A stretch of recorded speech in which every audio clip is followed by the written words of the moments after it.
तो प्रभु कह रहे हैं भाई कि कोई मेरी ओर देखे तो फिर सन्मुख मरुत अनुग्रह मेरो। और भगवान कह रहे हैं मैंने केवल नौका ही नहीं दी, केवल अनुकूल पवन ही नहीं चलाई,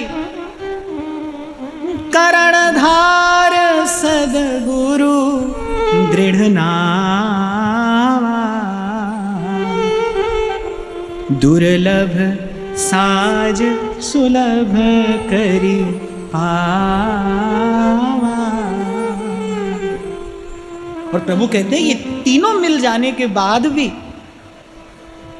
यदि कोई भजन न करे, जो न तरे भवसागर नर समाज असपार, सो कृत निंदक मंदमती आत्माहन गति जा। जैसे किसी सोए व्यक्ति को सजाना हो, उसकी तात्कालिक स्थिति क्या है कि वो सोया है और करना है उसका श्रृंगार, तो सोए का तो श्रृंगार नहीं होता, और एकदम से जगाकर बैठा तो भी श्रृंगार नहीं होता। तो सबसे पहले क्या है, उसको उद्बोधन देकर जगाया जाता है। जीव की दशा क्या है, मोह निशा सब सोमन हारा। जीव सोया है तो पहले प्रभु उद्बोधन देकर जगाते हैं, फिर उसके बाद प्रभु मार्जन की विधि बताते हैं कि ये जो जन्म जन्म से वासना का, कामना का मल हमने अर्जित कर लिया है जाने अनजाने, उसकी निवृत्ति कैसे हो। भगवत मिलन में 3 बाधा है, मल है, विक्षेप है, आवरण है। मन मैला है, ये जो मल है ये मन में है, विक्षेप चित्त में है और आवरण आत्मा पर पड़ा है।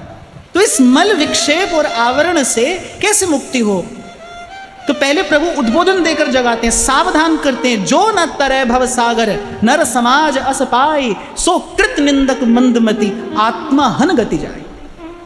जो ये जन्म जीवन पाकर भजन नहीं करता, भजन का प्रयास नहीं करता, भगवान कहते हैं वो आत्महत्यारा ही है, आत्मघाती है। गीता में भी भगवान ने अर्जुन से यही कहा, वो आत्मघाती है, उसे आत्महत्या का पाप लगता है। तो पहले प्रभु जीव को सचेत करते हैं, सावधान करते हैं, उसे झंझोड़ कर मोह निद्रा से जगाते हैं कि भाई यही तन कर फल विषय ना भाई, ये जो शरीर है ये विषय का सुख भोगने के लिए नहीं मिला है, ये भजन के लिए मिला है, साधन के लिए मिला है। और कई बार मैंने आपको निवेदन किया भाई, अपने मन का गुरु आपको स्वयं बनना होगा, आपको अपने मन का गुरु बनना होगा, अपने मन को जगाना होगा, क्योंकि आपके मन तक आपकी पहुंच है। तो पहले प्रभु उद्बोधन देते हैं, फिर प्रभु मार्जन करते हैं, मार्जन के बाद श्रृंगार होता है। तो सब पहले प्रभु ने जगाया, अब प्रभु मार्जन करते हैं। ये जो प्रसंग है, जैसा मैंने आपको कल कहा था, संतों ने इसे श्री राम गीता कहा है। 3 प्रकरण हैं इसके, प्रथम उद्बोधन, फिर मार्जन और फिर तृतीय है श्रृंगार। तो कल हमने जो प्रभु ने उद्बोधन दिया है जीव को, उसकी चर्चा की। आज कुछ आगे की बात प्रभु कहते हैं, जो परलोक यहाँ सुख चहु, सुन मम वचन हृदय दृढ़ गहु। प्रभु कह रहे हैं जो लोक और परलोक दोनों में सुख चाहता हो, तो भगवान कह रहे हैं बोले मेरे वचन, सो मम वचन हृदय दृढ़ गहु। कल भी मैंने आपको कहा, मैं आज फिर कह रहा हूं, कल भी कहूंगा कि बिना पूछे बताना नहीं चाहिए। बिना पूछे किसको बताया जाता है? जिसके साथ आपकी आत्मीयता होती है, जिसके साथ अपनापन होता है, जिसे आप अपना समझते हैं ना, उसे आप बिना पूछे भी बताते हैं।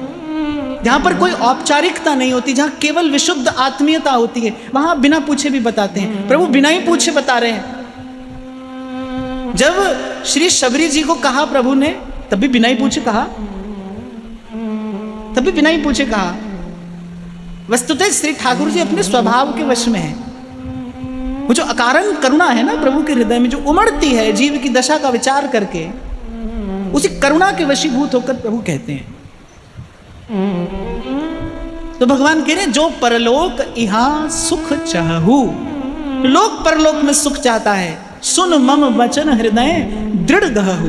बोले वो हमारे वचन भली भांति सुनकर और दृढ़ता पूर्वक अपने हृदय में धारण करे।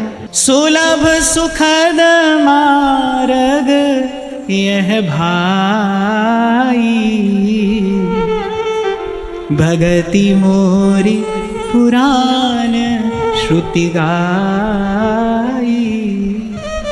अच्छा देखो, मैं विचार करता हूं कि बड़े बड़े ज्ञानी, बड़े बड़े पंडित लोगों को मैंने और बड़ी बड़ी बातें करते सुना है, पर अगर कोई ध्यान से सुने तो श्री ठाकुर जी ने सदा सर्वदा सर्वत्र सब कुछ कहकर अंत में पक्षपात तो भक्ति का ही किया है। कह रघुपति सुन भामिनी बाता, मानहु एक भगति कर नाता। तभी तो कल मैं आपको कह रहा था भाई किसी की सुनो मत सुनो, भगवान की तो सुनो, भगवान क्या कह रहे हैं। और भगवान ने सदा कहा, श्री गीता जी का दर्शन आप कर लीजिए। हमारे पास 3 प्रमुख आधार है ना, गीता है, श्रीमद् भागवत है और तुलसी बाबा की मानस है, जो किसी भी साधक के लिए पाथेय है। मैं समझता हूं इस भारत भूमि में जन्म लेने वाला या कहीं पर भी कोई भी साधक ऐसा नहीं है जो गोस्वामी जी की मानस का स्पर्श किए बिना, गोस्वामी जी की मानस से कुछ ग्रहण किए बिना आगे बढ़ाओ। तो एक बार प्रभु की बात सुनिए कि कह रघुपति सुन भामिनी बाता, और मानहु एक भगति कर नाता। और उद्धव जी से भी भगवान ने यही कहा, न साधयति माम योगो न सांख्यम धर्म एव च न स्वाध्यायस्तपस्त्यागो यथा भक्ति मामूर्जितः। और गीता में तो भगवान ने सब झंझट ही निपटा दिया, सर्वधर्मान परित्यज्य और माम एकम शरणम व्रज। भगवान ने कहा बाकी सब छोड़ो, बाकी सब छोड़ो, सर्वधर्मान परित्यज्य।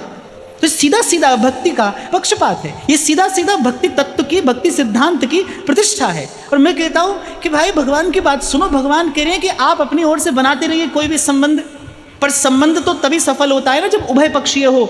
एक पक्षीय संबंध नहीं होता, जब दोनों माने, दोनों पक्ष स्वीकारे तो संबंध है। और भगवान कह रहे भाई हम संबंध मानते ही एक है। कह रघुपति सुन भामिनी बाता, मानहु एक भगति करना। यहां भी प्रभु वही बात कह रहे हैं, आप सब कहिए साथ में। सुलभ सुखद मार्ग यह भाई, सुलभ सुखद मार्ग यह भाई, भगति मोरी पुराण श्रुति गाई, भगति मोरी